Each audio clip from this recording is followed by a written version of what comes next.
전 지난해 막내 아이 결혼을 끝으로 여생을 어떻게 누릴지 생각하는 60을 넘긴 여자예요. 첫 손주는 벌써 어린이집에 다니네요. 맏아들 혼례식을 치른 그날 남편과 함께 집으로 돌아와 막내까지 출가시키고 나면 시골로 내려가 살기로 다짐했어요. 그쯤이면 자식들 생활도 안정됐을 테고 무엇을 염려하겠냐며 말했죠. 그저 우리만 튼튼하면 충분한 거 아니겠어. 그렇게 함께 웃으며 약속했습니다. 그리고 막내 결혼 후 저희 둘은 약속을 지켜 고향으로 돌아왔어요. 고향은 정말 많은 것이 변해 있었습니다. 남편과 전 어릴 적 같은 골목에서 자란 초등학교 친구예요. 그래서 동네 구석구석 추억이 가득했는데 시간은 참 무심하다고 사라진 풍경이 적지 않았어요. 저희 옛집도 마찬가지였습니다. 남편이 지내던 곳은 다행히도 그대로였지만 제가 자랐던 집은 이미 철거되고 대형마트가 들어서 있었어요. 우리는 남편의 옛집을 보수했습니다. 마당 구석에 정말 작은 텃밭도 만들고 우리 강아지 둘 서리와 녀석들이 마음껏 뛰어놀 수 있는 공간도 꾸미고 그렇게 정착할 준비를 다 했어요. 젊은 날 남편과 전 무일푼으로 출발해 쪼개고 쪼개 모은 돈으로 장사를 열었죠. 식당 장사가 고되다고 하잖아요. 그래서 처음엔 많이 방황도 했지만 시어머니께 배운 솜씨로 조금씩 자리를 잡아 2호점, 3호점까지 운영하게 됐습니다. 고향으로 내려가면서 운영했던 가게들을 적당한 사람에게 맡겨두고 내려가면 소일거리를 찾아서 여유롭게 보내는 것을 목표로 삼았답니다. 그렇게 노년은 평화롭고 안락하게 지내게 될 것이라고 예상했었는데 이런 일이 벌어질 것이라고는 조금도 예상하지 못했답니다. 우리 장남이 처음으로 결혼하고 싶은 여자가 있다고 말하면서 집에 데려온 날은 잊을 수가 없어요. 연애는 뒷전이고 오로지 일에만 빠져 산다고 생각했었거든요. 그래서 선자리를 좀 알아봐야 하나 싶어서 몇 번이나 슬쩍 물어봤지만 어물쩍거리면서 대답을 안 하더라고요. 남편은 만나는 사람이 있어서 그런 건 아니겠냐고 했지만 연애하는 녀석의 얼굴이 아니라서 확신할 수 없었답니다. 그래서 절에 같이 다니는 분이 선자리를 소개하고 싶다고 했을 때 바로 아들에게 이야기를 꺼냈습니다. 이전에 이야기했을 때는 그럴 시간이 없다고 했으면서 이번에는 세상에 만나는 여자가 있다고 하더라고요. 주말에 등산 동아리 활동을 한다고 다니는데 그곳에서 만난 사람이라고 하더군요. 만난 지는 6개월 정도인데 그냥 사귀는 사이가 아니라 진지하게 결혼까지도 생각 중에 있다고요. 아들은 여자친구가 조금 짠순이 기질이 보이기는 하지만 그래도 재미있고 좋은 사람 같다는 생각이 든다고 했습니다. 저와 남편은 깜짝 놀랐어요. 저희는 어떤 여자든 상관없다고 했죠. 둘이서 서로 좋아하고 배려하고 함께 갈 자신이 있다면 누구라도 상관없다고 말이죠. 그래서 곧 인사시키겠다고 말했을 때는 남편과 제가 더 긴장했답니다. 그리고 일주일 정도 흘렀을까요? 아들이 여자친구를 소개시켜주고 싶다고 연락이 왔습니다. 무슨 한정식 집을 예약했다고 해서 나오라고 하더라고요. 우리는 엄청 긴장한 얼굴로 예비 며느리를 만나러 갔습니다. 처음 보는 예비 며느리는 우리처럼 긴장을 하긴 했지만 눈이 반짝이는 것이 엄청 똑 부러지게 보였습니다. 왜 맏며느리감이라는 표현이 있잖아요. 딱 그런 거 같더라고요. 첫인상부터 저는 마음에 쏙 들었답니다. 어머니, 여기 음식 다 괜찮아요. 특히 잡채가 일품인데 좀 드셔보세요. 오빠가 아버님은 육회를 좋아하신다고 하더라고요. 음식이 나오기 시작하자 접시에 덜어서 저희 앞에 놔주면서 맛있다고 드셔보라고 권하는 것이 얼마나 예뻐 보이던지요. 첫인상이 좋아서 그런가 하는 행동이 다 예뻐 보였습니다. 저만 그런 것이 아니었어요. 남편도 집에 와서도 너무 마음에 든다고 칭찬 일색이었죠. 내가 예의도 바르고 참하더라. 싹싹하니 저희 가족들은 다들 예비 며느리의 매력에 흠뻑 빠졌답니다. 아들 녀석도 싱글벙글해서는 상견례 자리를 빨리 만들어야겠다고 했습니다. 상견례 자리에서 만난 사돈어른들도 무척이나 사람이 좋아 보이셨어요. 금방 이야기가 잘 통했죠. 결혼 준비는 애들에게 맡기기로 하고 그 자리에서 이야기가 마무리되었답니다.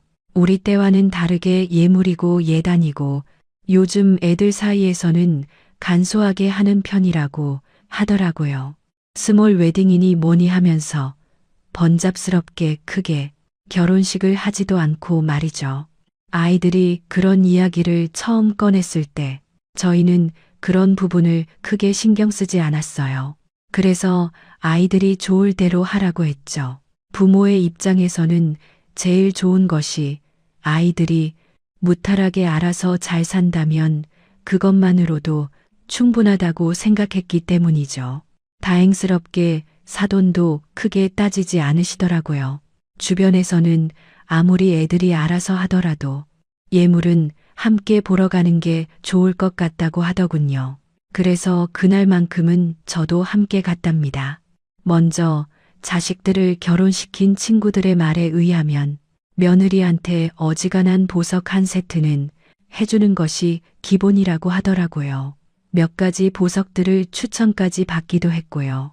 아이들이 원하는 것을 해줘야겠다 싶은 생각으로 갔는데 막상 보니까 뭔가 좋은 것으로 해주고 싶더라고요. 며느리에게 혹시 원하는 것이 있냐고 물었는데도 며느리는 무엇이든 좋다고만 했습니다. 그래서 고른 것이 무난하게 다이아몬드였는데요. 디자인도 다양해서 하나를 고르기가 힘들더라고요. 며느리는 한참을 이것도 해보고 저것도 해보며 비교하더니 하나를 결정했습니다. 제가 보기에도 예쁘더군요. 어머님, 너무 예뻐요.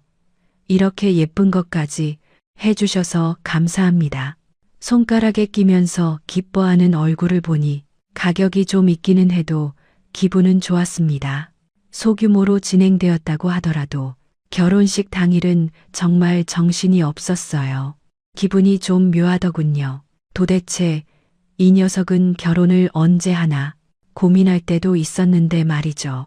저는 결혼식 내내 아들 내외가 서로 믿고 의지하면서 앞으로의 날들을 보낼 수 있기만 하면 좋겠다는 생각이 들었습니다. 요즘 신혼여행을 간다고 하면 해외로 많이 다녀오는데 우리 아이들은 희한하게도 제주도에 간다고 하더라고요.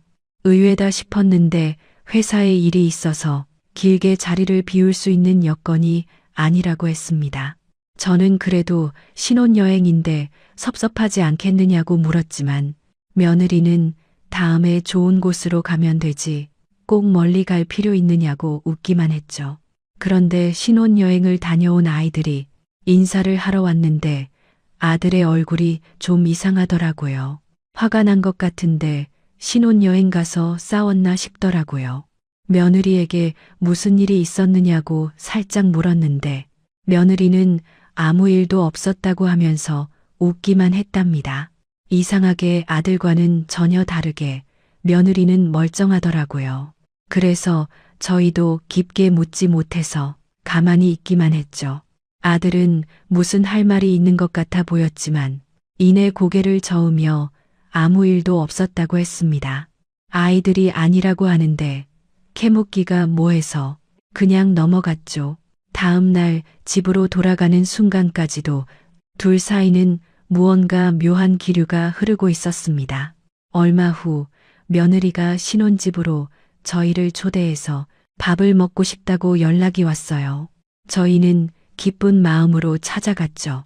집은 깔끔하게 정리되어 있었습니다. 잡다한 가구들이 많은 것도 아니고 정말 필요한 몇 가지만 있더라고요. 거실이 너무 썰렁하지 않냐. 소파라도 좀 있으면 낫겠구먼. 모르는 소리 하지 마요. 요즘 애들은 집에 뭘 많이 안 둔다고 하잖아. 어련히 알아서 잘할까? 남편은 그래도 너무 집이 사람 사는 것 같아 보이지 않는다고 아쉬워했습니다.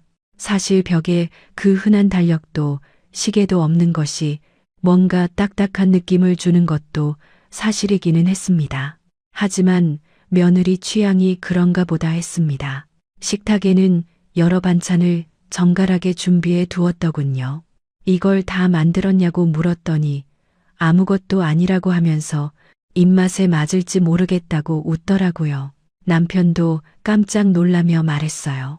세상에 이걸 다 혼자 했단 말이냐. 별거 아니에요, 아버님. 요즘 인터넷에 조금만 쳐보면 다 나온답니다. 만드는 법, 그래서 금방 준비했어요. 저희 부부는 흐뭇한 마음으로 저녁을 즐기고 집으로 돌아왔습니다. 아들 부부에게 큰 걱정은 없겠다. 안심한 순간이기도 했습니다. 그렇게 첫째에 대한 걱정을 덜어둔 채로 시간이 꽤 많이 흘렀어요. 그 사이에 손주들도 태어났고 둘째 아들도 결혼을 앞두고 있었죠. 둘째는 무슨 방랑벽이 있는지 한 곳에 잘 있지 못했습니다. 그래서 결혼도 포기했는데 같은 일을 하는 사람이라고 데리고 와서 깜짝 놀랐지 뭐예요. 결혼식도 크게 할 생각이 없어서 양가 가족들만 모시고 식사하는 것으로 대체한다는데 요즘 그런 것도 있나 보다 했죠. 예비 둘째 며느리도 포함해서 다 함께 식사 자리를 가진 적이 있었는데요. 그 자리에서 큰 며느리의 새로운 면을 보았습니다. 둘째 결혼식에 첫째가 뭐라도 해주고 싶은데 어떤 것이 좋겠느냐고 묻더라고요. 둘째는 당연히 사양했지만 첫째는 그래도 형인데 하나는 해주고 싶다고 하더군요. 그렇게 사양만 하지 말고 내가 해주고 싶어서 그래. 그럼 세탁기랑 건조기 해줄까? 첫째 말에 큰 며느리가 눈을 크게 뜨며 첫째 옆구리를 푹 찌르더군요. 첫째는 모른 척하면서 그 정도는 해줄 여력이 된다고 하면서 큰 소리를 쳤습니다. 저는 큰 며느리 바로 맞은편에 앉아서 그런지 며느리의 얼굴이 굳어가는 것이 너무나도 잘 보였습니다. 결국 아들 둘은 자기들끼리 투덕거리더니 뭐라고 하나를 정하기는 하더군요. 그리고 그렇게 먼저 둘째 애들이 나가고 첫째가 주방 정리를 하겠다고 나섰습니다. 저는 제가 알아서 한다고 했는데도 끝까지 고집을 부리더라고요. 결국 주방을 내어주고 거실에서 과일을 깎는데 접시를 잊었더라고요. 그래서 다시 주방으로 가는데 아이들 둘의 목소리가 들렸습니다. 저는 정말이지 그런 목소리는 처음 들었습니다. 그렇게 사근사근하고 다정하기만 하던 며느리의 목소리에 찬바람이 쌩쌩 불더라고요. 오빠, 지금 제정신이에요? 그게 얼마짜린 줄 알고 해준다고 하는 거예요? 동생 결혼이야. 신혼살림에 그 정도 해주는 것도 무리야? 그리고 녀석이 거절했잖아. 자기들은 차라리 커피 머신 사주면 좋겠다고 하면서 커피 머신이 무슨 땅 파면 나오는 거예요? 그것도 다 돈이라고. 두 아이들은 아까 결혼 선물을 가지고 다투는 것 같았습니다. 그놈의 돈, 그 소리 좀 그만하면 안 되냐. 무슨 얘기만 하면 돈을 시작해서 돈으로 끝나. 내가 이런데 너하고 무슨 얘기를 하냐. 그럼 돈 없이 어떻게 살아요? 아이들의 언성이 높아졌습니다. 저는 나서기가 좀 애매했습니다. 둘 사이에 뭔가 제가 모르는 일이 있었나 싶었습니다. 사실 저도 남편과 처음 결혼했을 때 모든 걸 아끼고 아꼈던 일이 있었거든요. 그래서 며느리의 마음이 이해가 되기도 하더라고요. 어색한 분위기를 풍기며 집에 가겠다는 아이들을 보내두곤 저는 아들과 이야기를 좀 해봐야겠다 싶었습니다. 그래서 다음날 전화를 걸어 잠깐 보자고 했습니다. 아들은 외근 나갔다가 점심을 먹으러 왔다고 하면서 집으로 왔습니다. 밥을 먹으면서 우선 제가 들었던 사실에 대해 먼저 미안하다고 하고는 무슨 일이 있었냐고 물었습니다. 아들은 별일 아니라고 하면서도 좀처럼 굳은 얼굴을 풀지 않더라고요. 저는 며느리에게 말하지 않을 테니 일이 있었다면 이야기해 보라고 했습니다. 아들은 망설이더니 이야기를 하더군요. 사실 연애할 때도 좀 짠순이 기질이 있기는 했었어요.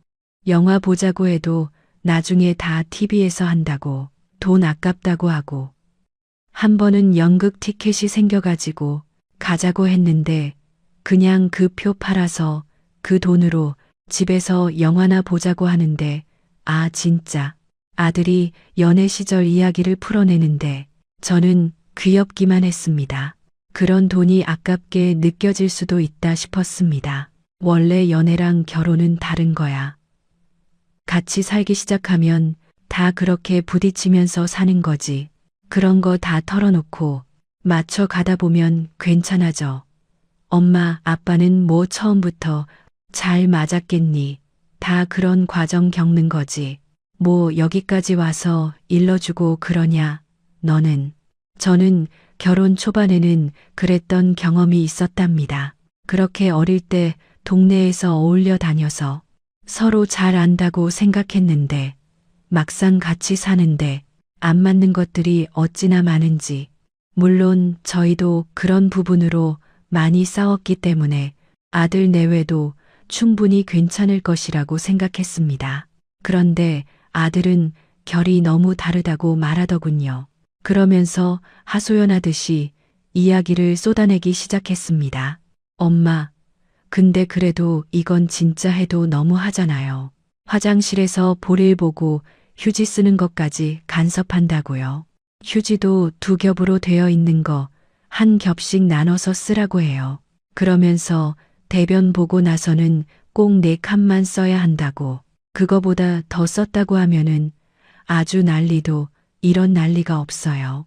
아예 미리 딱 끊어두고는 몇 갠지 체크까지 한다니까요. 아들은 심각한 얼굴로 이야기하는데 저희 부부는 웃음이 터져버렸습니다. 저도 처음에는 빈손으로 시작하다 보니 휴지도 칸수를 정해둔 적이 있었거든요.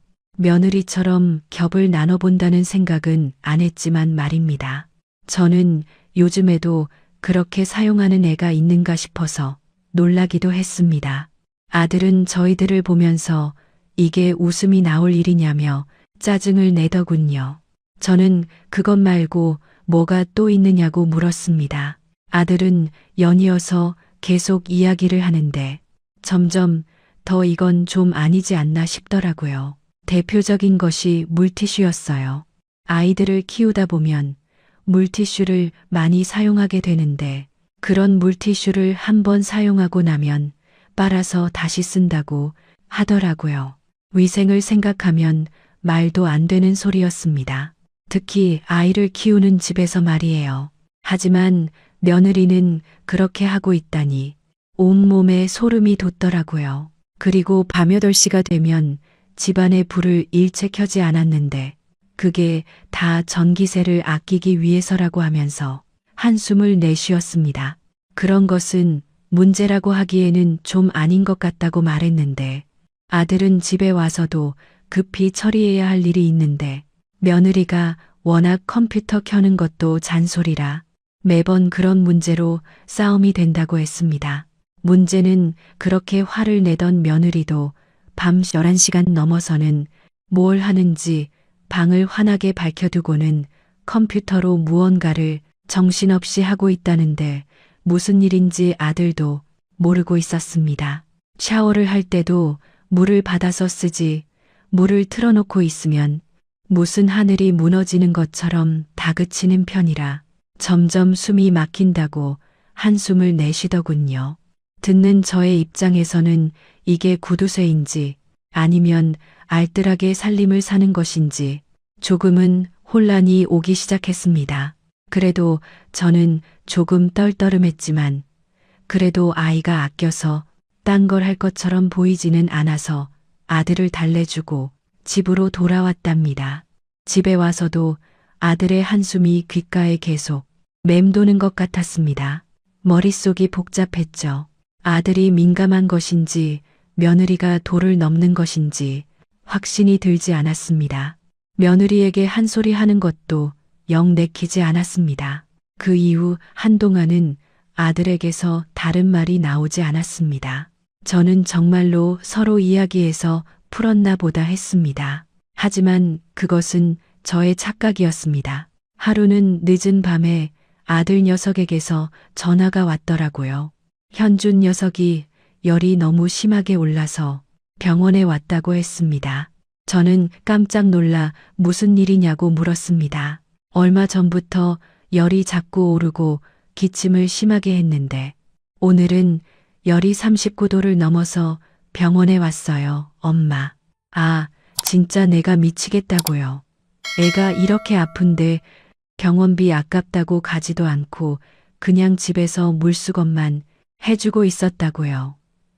의사는 자칫하면 폐렴이 될 뻔도 했다는데 진짜 이거 말이 되는 거예요?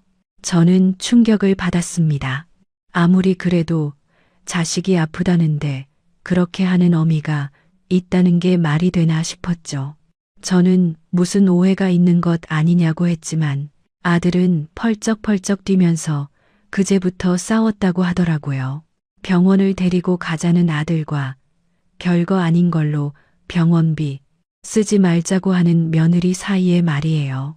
아들은 입원을 좀 해야 한다는데 저더러와 달라고 하더라고요. 아무래도 자기 몰래 퇴원시킬 것 같다고 하면서 말이죠. 저는 기꺼이 서울로 올라갔습니다. 아기가 아프다니 걱정이 되기도 하고 설마 그렇게까지 하겠나 싶으면서도 아들이 너무 확고하게 말하니 확인해 봐야겠다는 생각이 들었습니다. 병원에 도착하니 입원실에 아기가 링거를 꽂고 누워 있더라고요. 그 얇은 팔에 바늘이 꽂혀 있는데 너무 마음이 아팠습니다. 얼마 뒤 며느리가 들어와서는 저를 보고 놀란 얼굴을 하면서 어떻게 오셨냐고 했어요. 저는 아프다는 소리를 들었다고 하면서 어쩌다가 이렇게 된 거냐고 물었어요. 며느리는 얼버무리면서 별일 아니라고 하더군요. 의사를 보고 왔는데 집에서 쉬면 좋아진다고 해서 퇴원 수속을 밟고 오겠다고 말했습니다. 저는 폐렴기가 있다고 하던데 무슨 퇴원이냐고 정말 의사 선생님을 만났냐고 물었습니다. 아무리 생각해도 이해가 되지 않았거든요. 하지만 며느리는 정말이라고 하면서 짐을 챙기더라고요. 그런데 때마침 의사 선생님께서 들어오셨습니다. 저는 손주의 상태는 괜찮은 거냐고 물었습니다. 의사 선생님께서는 늦었다면 폐렴으로 크게 고생했을 것이라고 하면서 적어도 3일은 입원을 해야 한다고 했어요. 저는 어이가 없어서 며느리에게 어디서 무슨 말을 듣고 온 것이냐고 따졌습니다. 며느리는 도끼 눈을 뜨고 의사에게 따져 묻더라고요. 3일이요? 아니, 열대 내렸는데 무슨 3일이나 입원을 해요? 멀쩡하기만 한데 애기 어머님 지금은 막 처방을 한 상태라서 열이 내린 것처럼 보여도 좀 지켜봐야 돼요. 지켜보긴 뭘 봐요. 괜히 병원비 더 받아내려고 그러는 거 아니에요? 우리 애는 멀쩡하니까 빨리 퇴원시켜 주세요. 당장. 의사와 간호사가 아무리 설득을 해도 며느리는 막무가내였습니다. 의사 선생님께서는 아이가 면역력도 떨어졌는데 무슨 퇴원이냐며 절대로 안 된다고 강력하게 말씀하셨죠. 하지만 며느리 귀에는 전혀 들리지 않는지 소리까지 질러가며 따져들었습니다. 오죽하면 밖에서 무슨 일인가 싶어서 사람들이 병실을 기웃거리더라고요. 저는 그런 며느리 앞을 막아서면서 괜찮아질 때까지 입원을 시키겠다고 말씀을 드렸습니다. 의사 선생님께서는 고개를 절레절레 흔드시더니 절대 퇴원은 무리라고 하시면서 병실을 나가셨죠. 저는 화를 참지 못하고 씩씩거리는 며느리를 붙잡고 잠시 밖으로 나왔습니다. 아무리 그래도 그렇지 자식이 아프다는데 병원 하루 이틀이 뭐 어떻다고 거기서 그렇게 소란을 부리니. 어머님, 그게 아니고요. 입원비가 어디 한두 푼 하나요? 거기다 1인실 없어서 지금 4인실 쓰고 있잖아요. 그런 비용이 훨씬 더 많이 나오고 어디 그뿐이에요.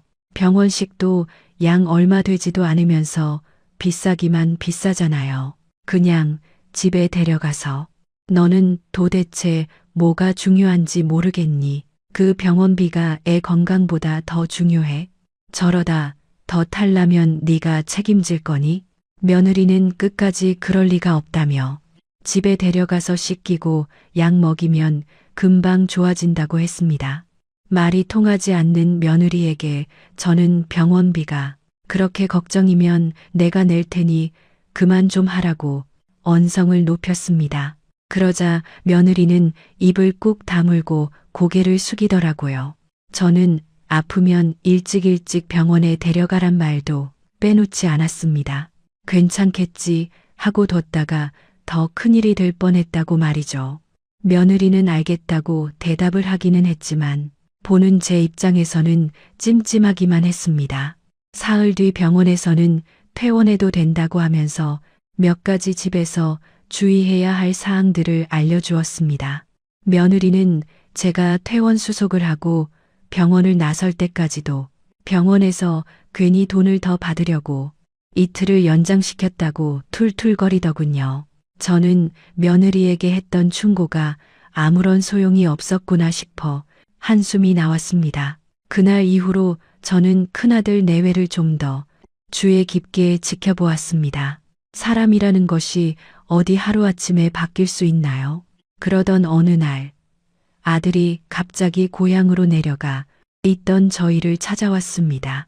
갑자기 찾아온 아들은 화가 머리끝까지 나서는 씩씩대고 있었죠.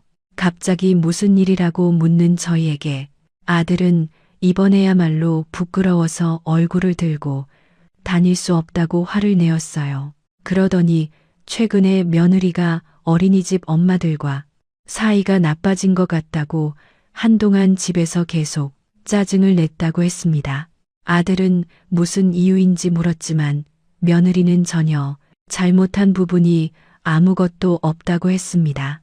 아들은 엄마들 사이에서 겉돌다가 아이들에게까지 그 영향이 미칠까 걱정을 하고 있었다고 합니다. 그러다 아주 우연한 기회로 그 이유를 알게 되었다고 했습니다. 평소보다 이른 시간에 퇴근한 아들이 1층에서 엘리베이터를 기다리다가 같이 있던 아주머니들끼리 나누는 이야기를 듣게 되었는데 거기서 자기 집 이야기가 나왔다고 합니다. 무튼 진짜 너무하지 않아?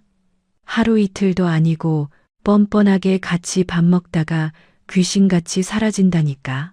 돈 낼 때만 되면 그러면서 뭐가 그렇게 당당한지. 그것보다 어린이집 행사에 자기만 쏙 빠지는 거. 난 그게 더 기분 나빠. 내 말이. 그러면서 참여한 척하면서 이래저래 말도 많고.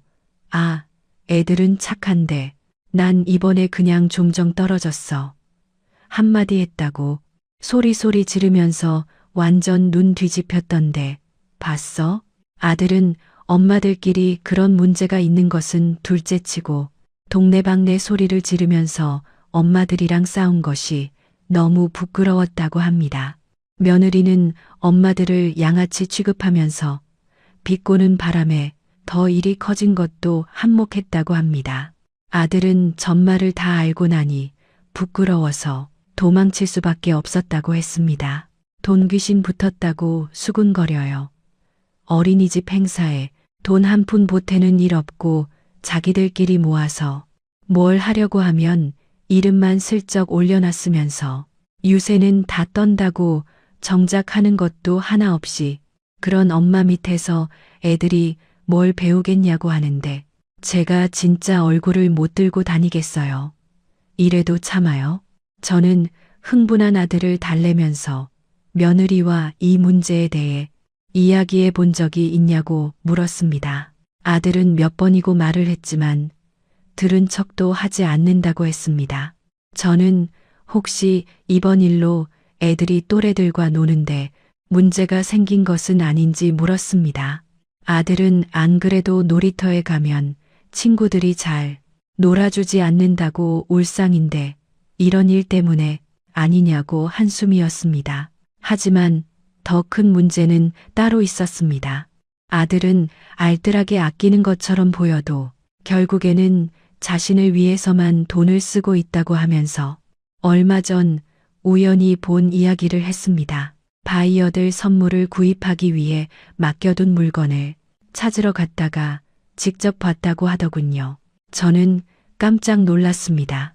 아끼고 아낀 돈으로 며느리가 산 것이 고작 비싼 향수라니 앞뒤 말이 맞지 않는다고 여겼습니다. 아들 역시 그런 점이 자신을 더 화나게 한다고 했습니다.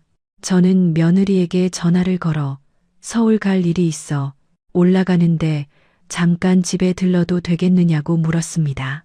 며느리는 잠시 뜸을 들이더니 알겠다고 하더군요.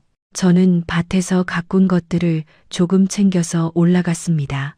아이들이 둘이나 있는 집임에도 불구하고 여전히 집은 휑했습니다. 거실 구석에는 아이들이 가지고 노는 장난감 몇 개와 두세 권의 책이 있었죠. 며느리는 아이들은 아직 유치원과 어린이집에서 돌아오지 않았다고 하면서 갑자기 서울은 무슨 일이냐고 물었습니다. 건물에 관련되어 문제가 좀 생겨 확인차 올라왔다고 한 저는 어린이집 엄마들과의 이야기를 들었다고 했습니다.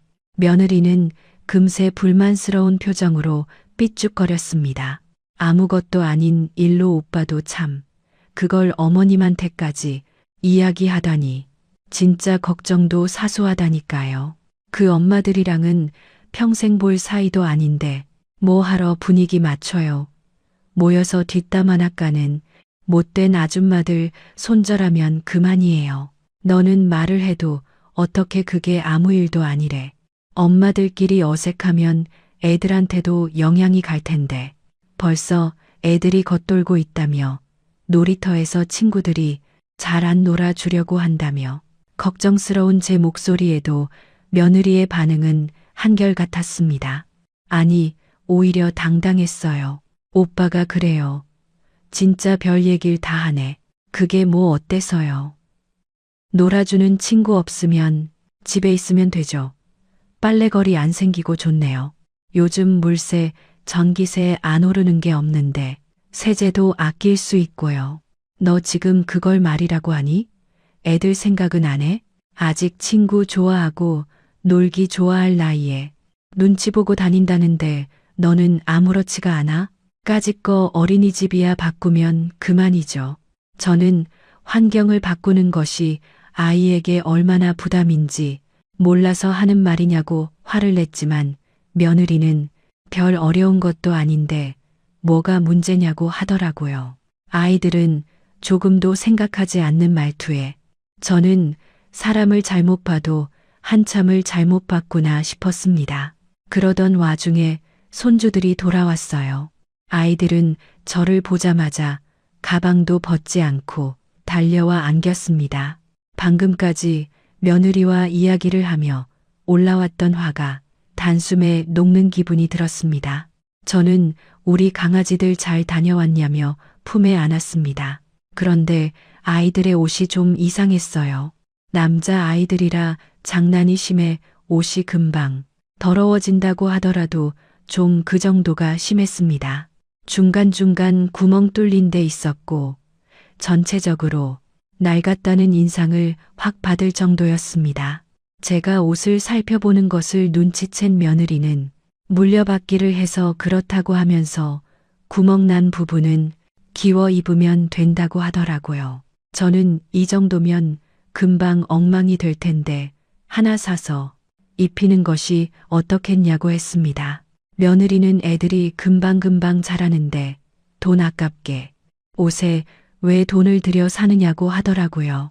이렇게 있다가 떨어지면 또 여기저기 구해서 입히면 된다고 말하며 아이들을 좀 씻겨야겠다고 하면서 화장실로 들어갔습니다.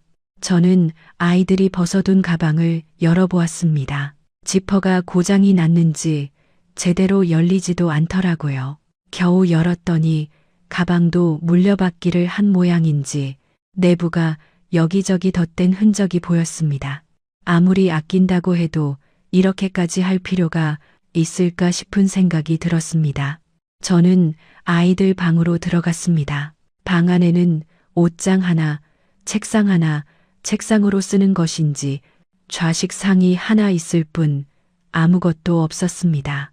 저는 옷장을 열어보았습니다. 눈에 익은 몇 벌을 제외하고는 누가 봐도 물려받은 것이 명확할 정도로 얼룩진 옷들 뿐이었습니다. 책장의 책들도 상태는 거의 비슷했어요. 책을 뽑아 넘겨보면 내부가 제대로 된 것들이 거의 없었습니다. 곳곳에 찢어지고 낙서가 가득하게 되어 있어 글자는커녕 그림도 온전히 볼만한 것들이 없었죠. 책장 아래에는 장난감 바구니가 들어 있었는데요. 그 안에 사정도 별반 다르지 않았습니다. 작년 둘째가 크리스마스 선물이라고 하면서 해외에서 보내준 로봇과 블록을 제외하고는 찌그러진 종이컵이 들어 있었습니다. 저는 숨이 턱하고 막혔습니다. 때마침 화장실에서 며느리와 애들이 나오더군요. 애들 보는 책이 왜 다 이 모양이냐? 이래서 글자는 보이겠니? 그림은 어떻고 다 찢어지고 낙서되어 있고 이거 애들이 얼마나 힘들었으면 죄다 멀쩡한 게 없어. 어차피 아직 글자 몰라요. 그림만 대충 보면 그만인데 아무거나 보면 되죠. 돈 아깝게 책을 왜 사요? 나중에 글자 알게 되면 그때 가서 생각할게요. 그리고 유치원에 책 많아요. 저는 아무리 애들이 어려서라고 하지만 책을 보면서 뭐라도 하나씩 배우는 게 있어야 되지 않겠냐며 이런 책은 내다 버리라고 했습니다. 이거 주워온 지 얼마 되지도 않았어요. 아깝게 왜 버려요? 멀쩡하기만 한데. 아, 진짜 어머님, 별일도 아닌 거 가지고 왜 이렇게 잔소리세요? 애기 아빠가 뭐라고 고자질했는지 모르겠지만 그거 다 오버해요. 어떻게 나이를 들수록 투정만 늘었는지. 며느리는 혀를 차면서 어머님이 자꾸 받아주시니 더 그러는 것 같다고 원망 섞인 눈으로 저를 바라보았습니다. 저는 순간 울컥해서 며느리에게 향수 이야기를 물었습니다.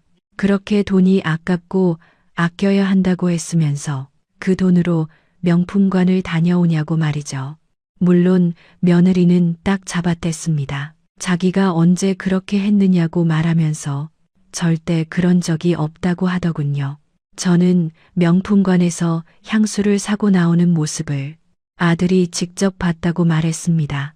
순간 며느리는 놀란 얼굴을 하더니 입을 꾹 다물었어요. 이미 언성이 높아진 저는 며느리를 다그쳤습니다. 그렇게 돈이 아깝다고 하더니 그렇게 모은 돈으로 사치를 부리는 거냐? 애들한테 쓰는 돈이 그렇게 아까우면서 너한테 쓰는 돈은 안 아깝고 그래? 그게 어때서요?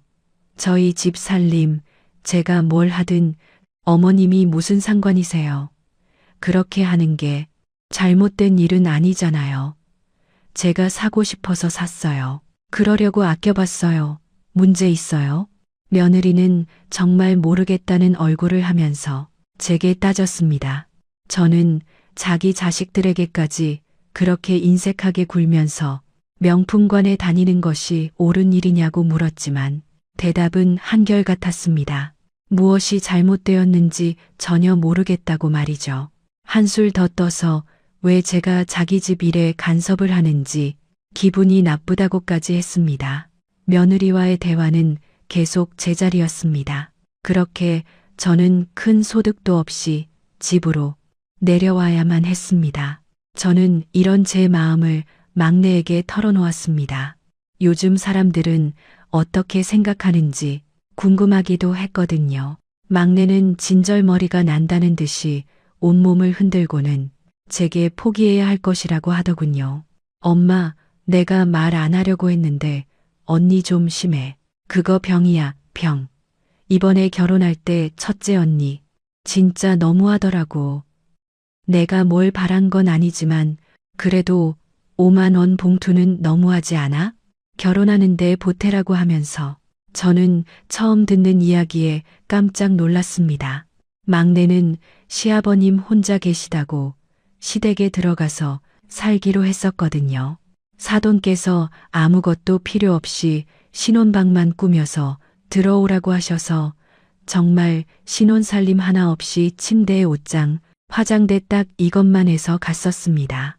그래서 아들 둘이서 여동생 결혼하는데 해줄 게 없다고 하면서 신혼여행이라도 잘 다녀오라고 돈으로 줬다고 들었는데 이게 뭔가 싶었습니다. 막내는 신혼여행 비용을 준다고 하더니 그것도 다 둘째 언니가 챙겨줬다고 말하며 첫째는 5만 원 든 봉투를 준 것이 끝이라고 하더군요. 둘째 언니가 그러던데 신혼여행 들어가는 비용 딱 절반씩 내기로 이야기했는데 날짜가 되도록 소식이 없어서 급한 마음에 언니가 다 한 거래. 근데 나중에 그 이야기를 했더니 깜빡했다고 하면서 이미 지난 거 어떻게 하겠냐고 하면서 입을 싹 닫았다는 거야. 진짜 너무하지 않아? 둘째는 돈이 아까운 것은 아니었지만 첫째 행동에 마음이 많이 상했다고 하더군요. 그래서 막내가 신혼여행을 다녀와서 둘째 언니 선물만 챙겨왔는데 그걸로 한 소리 듣게도 했었다고 합니다. 동서와 친하게 지내는 것은 알고 있었지만 너무한 것 아니냐고 따지는데 막내가 어이가 없어서 자기도 솔직하게 신혼여행을 준비해 준 것이 고마워서 선물을 샀다고 말했지요. 첫째는 그렇게 따지면 자신도 잘 다녀오라고 돈을 들이지 않았냐고 하는데 막내가 거기에서 금액까지 이야기하기엔 너무 쪼잔해 보이는 것 같아 그냥 대꾸도 하지 않았다고 했습니다. 저는 왜 말을 안 했냐고 했더니 막내가 뭐라고 하면서 이야기를 하냐고 그래봤자 시어머니인 제가 나서서 뭘 할 수 있겠느냐고 하더군요. 그 말을 듣고 보니 그렇기도 하구나 싶었어요. 막내는 첫째 언니가 정말 문제가 있다고 하면서 이러다 오빠 못 산다고 하면 어떻게 할 거냐고 한숨을 내쉬었습니다. 저는 설마라고 생각하면서도 충분히 그럴 수 있겠다 싶었죠. 아니나 다를까 아들은 제게 이혼을 하고 싶다고 말했습니다. 심지어 각방을 쓴 지도 오래되었다고 하더군요. 집에 들어가지 않은 날이 더 많다고 하면서 이대로 가는 것보다는 이혼을 하는 것이 더 낫다고 하더군요. 저는 아들에게 우선은 생각을 좀 해보자고 했습니다. 이전 같았으면 말렸을지도 모르겠어요. 하지만 지금은 전혀 그런 생각이 들지 않더군요. 남편에게도 사정을 이야기하고 아들의 의사를 진지하게 생각해야 할 때가 아닌가 싶다고 말했습니다. 그렇게 저희 집안 공기는 점점 무거워지고 있었습니다. 시간이 흘러 어느새 올겨울이 되었죠. 올겨울은 유난히도 난방비가 온 나라를 시끌시끌하게 하더라고요. 고향에 내려온 저희 집도 난방비에 놀라기는 마찬가지였습니다. 막내딸이 인터넷에서 난방비를 아끼는 방법을 찾아 몇 가지를 알려주더군요. 문득 첫째 아들 내외는 괜찮을까 걱정이 되었죠. 돈이란 단어를 입에 달고 사는 며느리가 어떻게 하고 있으려나 걱정이 되었습니다. 또 싸운 것은 아닐까 하면서 말이죠. 그래서 서울 갈 일이 생겼기에 아들 집에 하루 자고 가도 되겠느냐고 물었습니다. 며느리는 불편하다는 티를 팍팍 내면서 괜찮다고 하더군요. 저는 모르는 척을 하고는 약속된 날에 서울로 향했죠. 그날은 평소보다 엄청 추운 날이었어요. TV며 라디오며 연일 최저 기온이라고 떠들어대고 있을 정도였죠. 신발을 벗고 안으로 들어갔는데 발바닥이 닿자마자 깜짝 놀랄 정도로 바닥이 차갑더라고요. 보일러를 보니 희망 실내 온도를 19도로 맞춰두고 있었어요. 저는 어이가 없어서 며느리를 바라보며 이게 뭐냐고 물었습니다. 외부랑 내부 온도 차이 많이 나면 오히려 건강에 좋지 않다고 하잖아요. 그래도 어머니 오신다고 좀 높였는데 많이 추우세요? 그럼 슬리퍼라도 신으시던가요? 며느리는 슬리퍼를 꺼내주면서 난방비가 너무 올라서 어쩔 수 없다고 하는데 솔직히 아직 어린아이들이 자라기에는 너무 추운 것이 아닌가 싶었습니다. 슬쩍 아이들 방도 가봤는데 그곳은 온도가 더 낮더라고요. 아무리 그래도 애들 방이 이게 뭐니? 어차피 거실에서 하루 종일 있는데 뭐 하러요. 잘 때나 방에 들어가죠. 며느리는 별것 아니라는 목소리로 말했어요. 며느리는 하지만 거실 바닥도 만만치 않았기에 이렇게 추운데 애들이 거실에서 지낼 수 있겠느냐고 물었습니다. 아이들은 털조끼까지 입고서는 거실에 앉아 책을 보고 있었습니다. 며느리는 두터운 이불을 깔아서 괜찮다고 했습니다. 저도 그 위에 앉았지만 여전히 냉기가 올라오고 있었죠. 아이들도 추운지 자꾸 꼼지락거리는 게 너무 마음이 아팠어요. 저는 아이들 발을 만져주었습니다. 아이들이 할머니 손이 따뜻해서 너무 좋다고 하더라고요. 저는 속상한 마음에 아이들에게 춥지 않냐고 물었죠. 아이들은 며느리가 있는 주방을 흘겨보면서 솔직하게 대답하면 엄마가 화를 내니까 말할 수 없다고 하더군요. 이렇게 되니 제 속에서도 슬슬 화가 치밀어 올랐습니다. 저는 벌떡 일어나 보일러 온도를 높였습니다. 곧 보일러 돌아가는 소리가 나기 시작하자 며느리가 주방에서 나오더군요. 누구야? 누가 보일러 올렸어?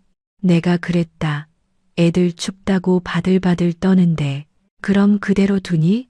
며느리는 이 정도 추위에 얼어 죽을 사람 없다며 다시 보일러를 내리더군요. 저도 질세라 다시 올렸습니다. 며느리는 눈을 부릅뜨고 저를 보면서 소리를 질렀습니다. 지금 뭐 하세요? 보일러 왜 자꾸 손대시는 거예요? 너는 어미라는 작자가 쥐새끼들 저렇게 춥다고 앉아있는 게 보이지도 않니? 이 정도로는 안 죽어요.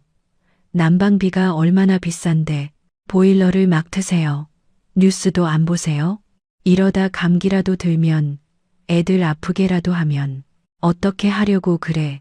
너는 내가 어떻게 된 게 돈밖에 모르니 언제 정신 차릴 거야? 저는 소리를 빽 질렀습니다. 이런 제 모습에 애들이 놀랐는지 할머니를 부르며 울기 시작했습니다. 저는 깜짝 놀라 아이들을 품에 안고는 괜찮다고 다독였죠. 며느리는 울음이 터지는 아이들은 보지도 않고 이번에는 보일러를 아예 꺼버렸습니다. 진짜 노망 났으면 얌전히 집에나 계시던지 여기 와서 무슨 행패세요? 너 지금 노망이라고 했니? 어른한테 그게 할 소리야? 제가 벌떡 일어나 가까이 다가가자 이번에는 며느리가 아예 저를 밀치더군요. 바닥으로 넘어진 저는 화가 나다 못해 황당하기까지 했습니다. 손주들은 그런 제게 와서 매달리며 더 큰 소리로 울었죠. 며느리는 시끄럽게 하지 말라고 애들에게 소리를 지르더라고요. 아이들은 겁을 먹고는 울음을 참아가며 제 등 뒤에 바짝 붙었습니다. 누구한테 큰 소리야? 어른을 밀치고는 애들한테 소리는 왜 질러? 다치셨어요? 아니잖아요. 다치신 것도 없어 보이는데 왜 저한테 소리 지르세요? 그러니까 손대지 말고 얌전히 계시다가 가시라고요. 아, 진짜 기운 빠져, 진짜. 며느리는 아무렇지 않다는 듯이 얼굴색 하나 바뀌지 않고 그렇게 말하고는 안방으로 들어갔습니다. 저는 금방이라도 튀어오를 것 같은 욕을 참으며 손주들에게 이불을 둘러주었습니다. 안에서 무슨 소리가 나도 절대 움직이지 말고 가만히 이렇게 있으면 된다고 하면서 말이죠. 아이들은 싸우냐고 물었지만 저는 나쁜 일은 하나도 없을 거라고 말해 주었습니다. 그리고 안방으로 들어갔습니다. 각방을 쓴다던 아들의 말대로 안방에서 핸드폰을 하던 며느리가 침대에 기대서 저를 힐끗 보고는 자기 하던 일을 하더군요. 저는 당장 일어나서 짐을 싸라고 말했습니다. 며느리는 무슨 말도 안 되는 소리를 하냐는 눈빛으로 저를 바라보았습니다. 됐다. 그냥 내 짐 챙겨서 당장 여기서 나가. 당장. 진짜 놓친 내가 약 먹어야 되는 거 아니에요. 어머니, 여기가 제 집이에요. 제 집인데 제가 어딜 가요? 어머니 자꾸 이러실 거면 그냥 가세요, 좀.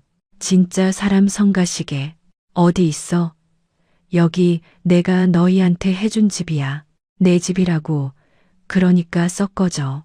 며느리는 말도 안 되는 소리라고 하면서 시집 올 때 해준 집이면 자기들 부부 집인 거지. 이제 와서 무슨 소리냐고 화를 냈습니다. 저는 대답 대신 옷장을 열었습니다. 옷장에는 며느리 옷들이 한가득이었죠. 아이들 옷은 그렇게 여기저기 구멍 난 걸 기워 입혔으면서 며느리 옷은 이름만 들어도 다 아는 그런 옷들 뿐이었습니다. 그 중에는 아직 택도 뜯지 않은 새 것도 있었죠. 저는 옷을 한꺼번에 쓸어 바닥에 던졌습니다.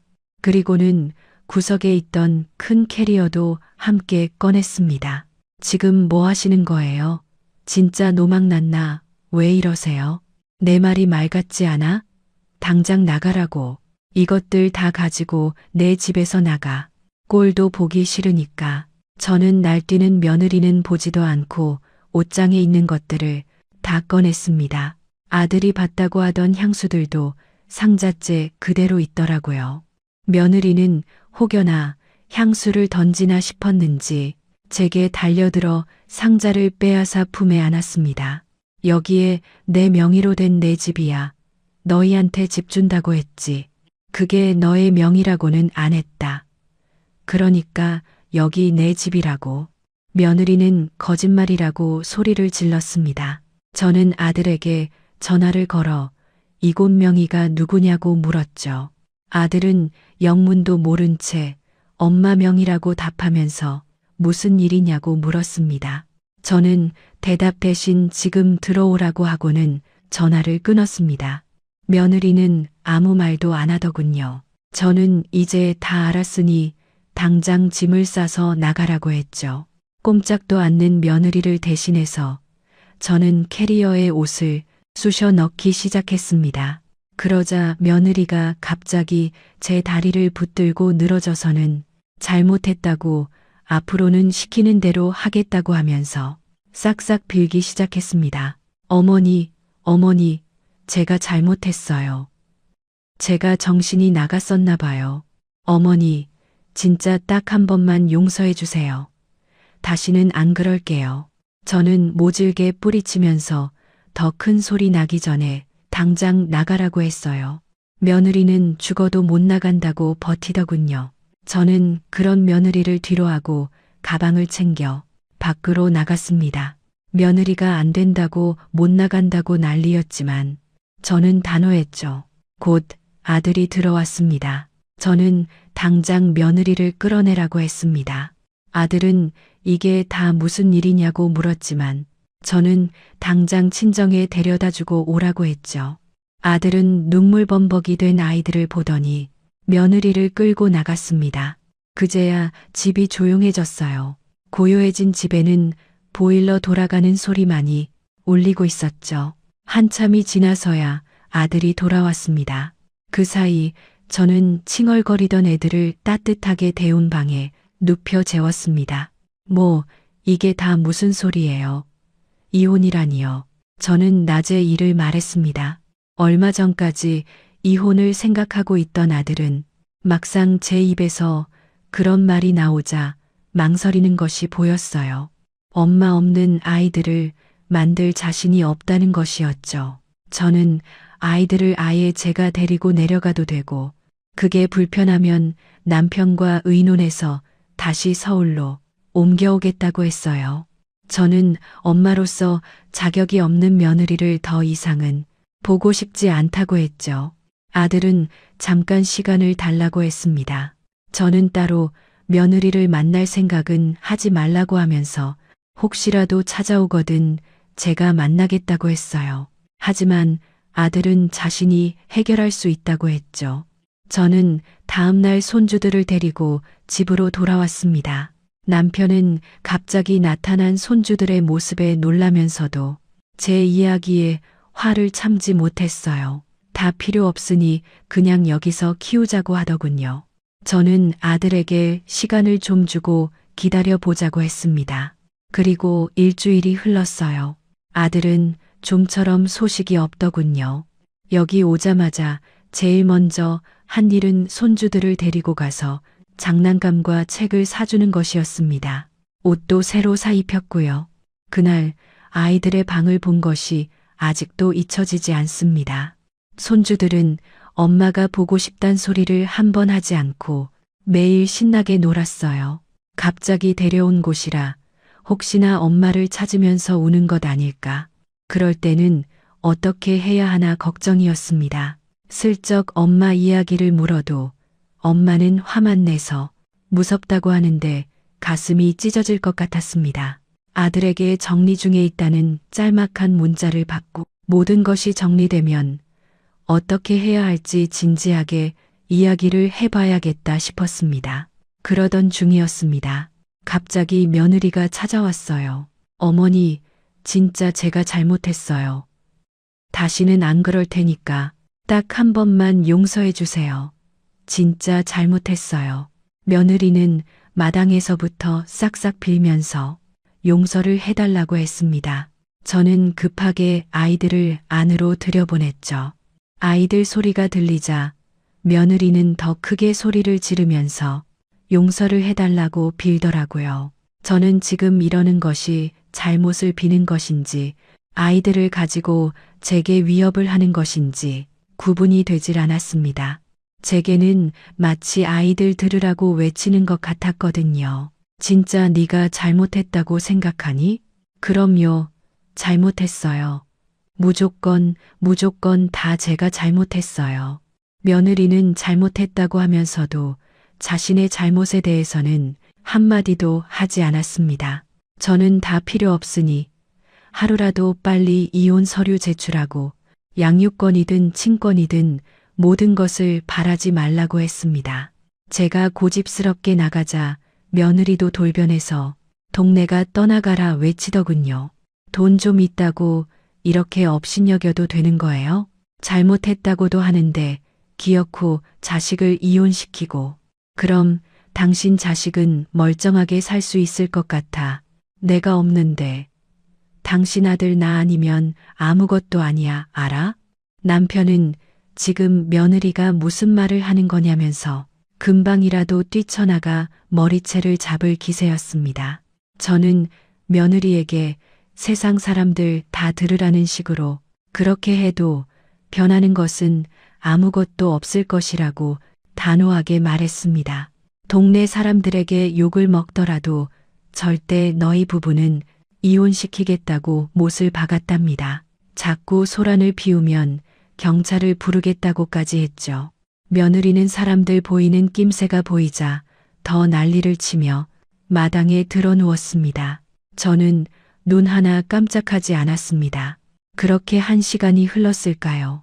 더 이상은 안 되겠는지 며느리는 마당에 있는 장독대를 돌로 찍어대더니 그 길로 도망치듯 나가버렸습니다. 저는 깨진 장독대를 보면서 며느리를 다시 만나지 않기를 바랐습니다. 그날 오후 저는 며느리가 찾아온 일을 아들에게 전했어요. 아들은 깜짝 놀라면서 그렇게까지 할 것이라고는 상상하지 못했다고 하더군요. 아들은 며느리와 이야기하면서 가정을 유지하는 방향으로 생각하고 있더라고요. 며느리가 어떻게 했는지 아들은 충분히 변할 수 있다고 믿었더라고요.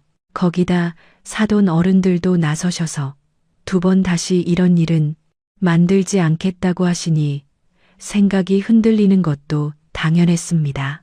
그럼에도 아들이 확답을 하지는 않자 찾아온 것이었습니다.